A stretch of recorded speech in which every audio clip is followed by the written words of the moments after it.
Hello everyone, কেমন আছো তোমরা সবাই? আশা করছি তোমরা খুব ভালো আছো।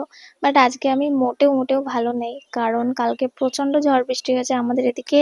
আর প্রচুর ক্ষয়ক্ষতি হয়ে গেছে। তো মনটা একটু খারাপ। যাই হোক, চলো কেমন কি পরিস্থিতি তোমাদের সবটাই এখন দেখাচ্ছি।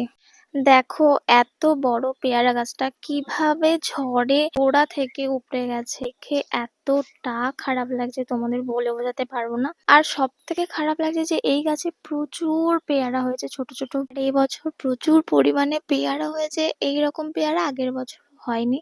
আর এই গাছের পেয়ারা এত ভালো লাগে খেতে, কি বলবো।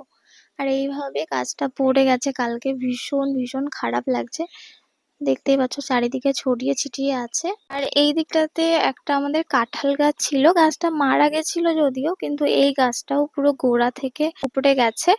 তো এইরকম চারিদিকে গাছপালা, কালকে প্রচন্ড পরিমাণে ঝড় হয়েছে, কি বলবো তোমাদের। যাতে দেখো একটা কলা গাছেরও কি অবস্থা, মানে চারিদিকে গাছপালা এইভাবে ক্ষয়ক্ষতি হয়ে গেছে, দেখে মনটা ভীষণই খারাপ হয়ে গেছে। ওইদিকে বাঁশ গাছগুলো দেখতে পাচ্ছ কিভাবে শুয়ে পড়েছে, এইদিকে দেখতে পাচ্ছ কত জল। বৃষ্টি হওয়ার আগের মুহূর্তটা বেশ ভালো লাগে, কিন্তু ঝড় যখন ক্ষতি করে দিয়ে চলে যায়, মনটা ভীষণ খারাপ লাগে। তো যাই হোক, চলো ভিডিওটা এখানেই শেষ করছি। কেমন লেগেছে ভিডিওটা কমেন্টে জানিও, আর তোমাদের ওদিকে পরিস্থিতি কেমন আমাকে অবশ্যই কমেন্টে জানিও। তো পরের ভিডিওতে দেখা হচ্ছে তোমাদের সকলের সাথে। টাটা, ভালো থেকো সবাই, সুস্থ থেকো আর সাবধানে থেকো।